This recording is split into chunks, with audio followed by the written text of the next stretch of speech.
Fala pessoal, tudo bem com vocês? Vamos dar uma olhadinha aqui nesse corte aqui do Deu ZebraCast aí, onde eles estão falando das contas do Corinthians e tem até novidades em relação às contas. Se liga aí, vamos assistir esse vídeo agora. Quer entrar agora aí nas contas? Muito complicado, né? Eu acho que é importante a gente contextualizar que, talvez para iniciar, né? Que essa reunião do CORE, ela... Esse documento é o quê? Desculpa, Dani. Esse documento é o quê aqui, doutor? Esse é o parecer do CORE, né? Esse é o parecer do CORE que foi apresentado no Conselho Deliberativo. Tá. Então é a análise que eles Posso fizeram. ficar com ele se precisar dele aí, tá na mão. Essa é a análise que eles fizeram a respeito daquilo que foi apresentado ao CORE. O Dani sabe o que foi apresentado lá, como que a gente pode introduzir o assunto. Acho que a gente pode introduzir primeiro falando que essa não foi o primeiro órgão que falou sobre as contas, né? Porque antes da reunião do CORE, houve uma reunião do Conselho Fiscal. O clube ele tem alguns órgãos ali fiscalizadores, o Conselho Fiscal, o Conselho de Orientação e também tem a Comissão de Ética e Disciplina, que analisa a conduta dos dirigentes na gestão do clube. O Conselho Fiscal ele é o primeiro que se reúne para poder analisar as contas. Ele é formado por 3 conselheiros eleitos, os 3 são de situação. Então, na semana passada, eles receberam os documentos do clube sobre o balanço, anexos, documentos, e eles recomendaram a rejeição das contas. Foi o primeiro órgão que pediu a rejeição. Por unanimidade. Conselheiros de situação. Isso é muito legal. Pra você perceber, porque muita gente coloca, né? Não, mas os órgãos são contra o Augusto. Tá, mas são conselheiros de situação. Então, isso é importante. Foi tão impossível defender as contas do jeito que chegaram, que nem os conselheiros que foram eleitos apoiando o Augusto conseguiram defender, né? Deixar passar, né? Então, o Conselho Fiscal ele emite esse parecer e encaminha pro CORE analisar e deliberar em cima disso e também dos documentos que ele recebe. O documento do CORE, esse documento aqui, ele é muito duro. Ele é muito duro com a gestão. Ele lista aí praticamente 20 itens que são supostas irregularidades, algumas contra o estatuto, algumas contra a legislação. Essas são especialmente graves. Entre alguns itens que eles colocam são repetições de coisas que eles já vêm falando há muito tempo sobre a gestão Augusto, porque a gente vem cobrindo isso já desde o início do ano passado, sobre ofícios, e-mails, questionamentos, que o CORE faz, o Conselho Fiscal faz, o Deliberativo faz, e que não são respondidos. Isso é uma coisa incrível. A gestão, em muitos momentos, ignora os órgãos fiscalizadores. Isso é especialmente grave porque é uma falta de transparência que hoje em dia a Lei Geral do Esporte condena, por exemplo. Não é só uma questão de estatuto, sabe? Além disso, tem... Ele caracteriza a gestão ordinária pela lei, né? Que é o que passou ali. Exatamente. E complementando-se a isso, tem a questão da falta de apresentação de documentos, que deveria ser algo muito simples e muito básico de se fazer. Então, contratos que são enviados sem anexos. Nesse documento, por exemplo, o CORE cita que os 191 milhões que a gestão Augusto diz que, na verdade, é do Duílio, foi apresentado sem os documentos que comprovam que esses 191 milhões são da gestão do Duílio. Ah, não tinha comprovação? A gestão praticamente mandou um confia pro CORE. Confia que não é nosso, confia que não é nosso, sabe? E não pode ser assim. O contrato do Memphis também, que é um contrato muito vultuoso, porque tem comissões. Muitas comissões. E ninguém sabe como é que é esse contrato, né? São basicamente aí 150 milhões de reais em um contrato. O CORE pediu esse documento. A diretoria se defendeu, dizendo que o contrato ele tem muitos sigilos, que se quisessem ver, era só ir lá na sala do Augusto e aí pedir a cópia. Mas o certo é mandar uma cópia. A gestão ela tem que partir do princípio de que os conselheiros eles vão manter sigilo. E a gente sabe que isso não acontece, tudo bem, mas também não acontece da própria gestão muitas vezes. A gente sabe que a própria gestão vaza informações quando convém a ela. Mas também quando não convém, ela pede que se mantenha sigilo. É uma incoerência. Mas de um modo geral, o CORE ele critica as irregularidades e também a falta de transparência, a falta de prestar contas, que deveria ser algo básico, não porque o estatuto manda. E o manda. Augusto falava que ia ser assim, né? Falava. Que ia ser uma coisa mais transparente, que ia ter os balanços mensais, né? E a gente infelizmente não vê. O Rosala fez isso de início. Quando ele entrou no financeiro, se não me engano, 2 ou 3 balancetes mensais ele chegou a divulgar. Logo depois ele sai. Só fazendo um parênteses em relação a isso, perdão. Mas isso tem que ser feito. É obrigação. Então a gente acaba se surpreendendo com quem fez, né? Na verdade, deveria ser o contrário. Exato, quem fez o que tinha que fazer. O problema tá no contrário, de quem não fez, né? Sim.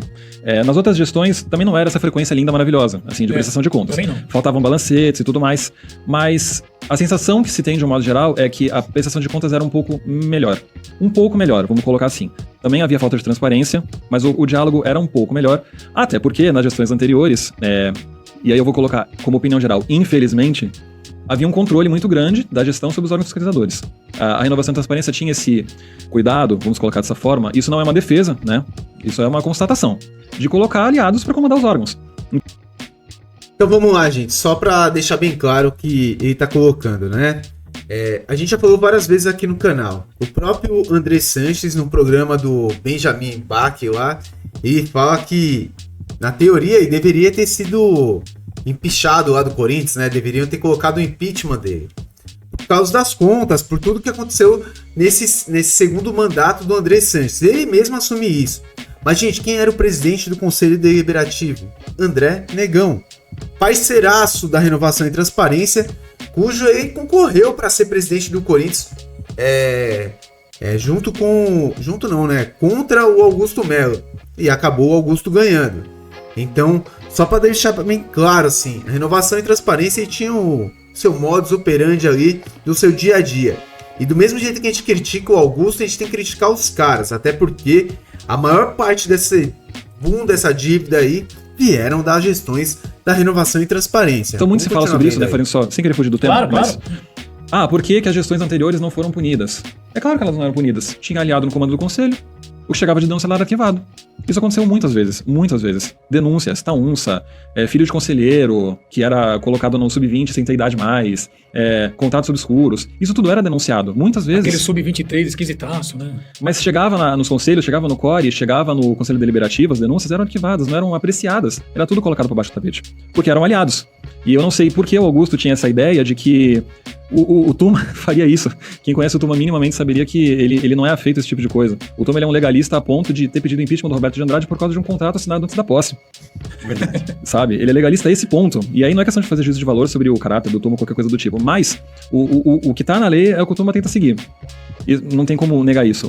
Ele é tão rígido nesse ponto que ele até se comunica mal, muitas vezes, e não sabe como colocar, e é visto como autoritário em muitos momentos. Porque ele quer seguir o que está na lei e é muito pouco flexível em relação a isso. E isso gera muitos atritos de comunicação, inclusive no impeachment. Mas, voltando para a questão do CORE, esse documento é muito duro. Ele é muito duro e ele é muito técnico. O que o Pantaleão falou a respeito disso é verdade. É um documento que ele não faz ali interpretações políticas sobre o que está colocado. Ele é bem na linha do que o documento está dizendo e não foi à toa que foi aprovado por 16-1.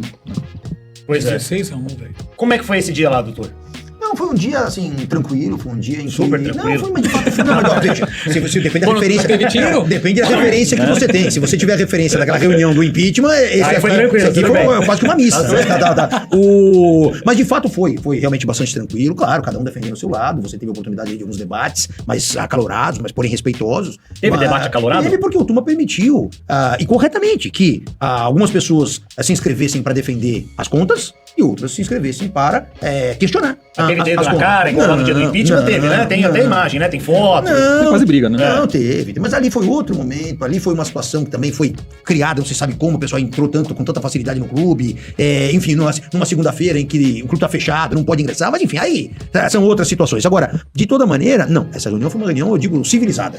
Né? Quer dizer, claro que tem momentos mais acalorados, porque é natural. Tu tá ali numa discussão a respeito de um determinado tema, cada um colocando os seus pontos de vista e querendo fazer prevalecer o seu ponto de vista. Mas de uma forma geral foi respeitosa, não houve nenhum tipo de ofensa, por exemplo, ao presidente Augusto, não houve, ele estava lá, ele acompanhou tudo de perto. Também não houve ofensa ao presidente Tuma, que estava lá comandando os trabalhos, daí por diante. Não foi algo que seguiu ali exatamente aquilo que nós tínhamos nos itens da convocação, sem maiores discussões. Então vocês viram aí o que estava acontecendo dentro do Corinthians em relação a essas contas aí, contas nebulosas, estranhas e tal. Mas a gente não pode esquecer do que aconteceu no Corinthians, algo que aconteceu com a renovação e transparência, e já tinha um modus operandi ali de trabalhar ali dentro. Então toda vez que eles faziam alguma coisa que supostamente estava errado, tinha alguém para passar um pano, né? Fingir que não via, colocar embaixo do tapete. E aí eu lembro muito bem do André Sanches dando entrevista pro podcast do Benjamin Bach. Ele fala sobre isso, mano. Ele deixa bem claro que ele poderia, sim, mano, ter saído do Corinthians empichado, né? Igual o Augusto pode ser que ele saia. Por quê?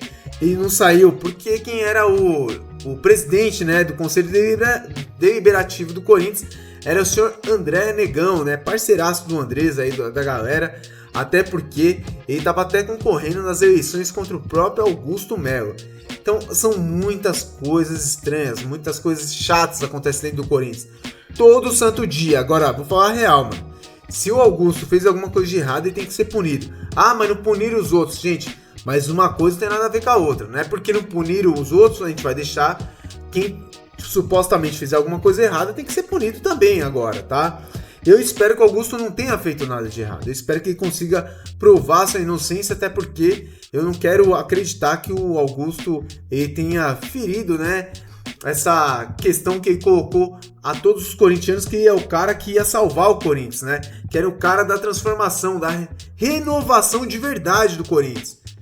Mas o que está acontecendo hoje em dia não é bem por aí, né? São muitas situações chatas dentro do Corinthians. O que eu espero de coração, gente, como corintiano, eu espero que isso resolva o mais rápido possível e que a gente possa ter paz o mais rápido possível lá dentro do Corinthians mesmo. Paz, mano. Paz política. E que daqui em diante a gente comece um novo capítulo aí fazendo o Corinthians ser um time melhor e maior, sem a menor dúvida. Que é o lugar que o Corinthians merece estar e vocês sabem muito bem. Galera, peço para vocês deixarem um like, se inscreverem no nosso canal, peço também que vocês compartilhem esse vídeo com seus amigos corintianos. Muito obrigado por tudo, fica com Deus, valeu!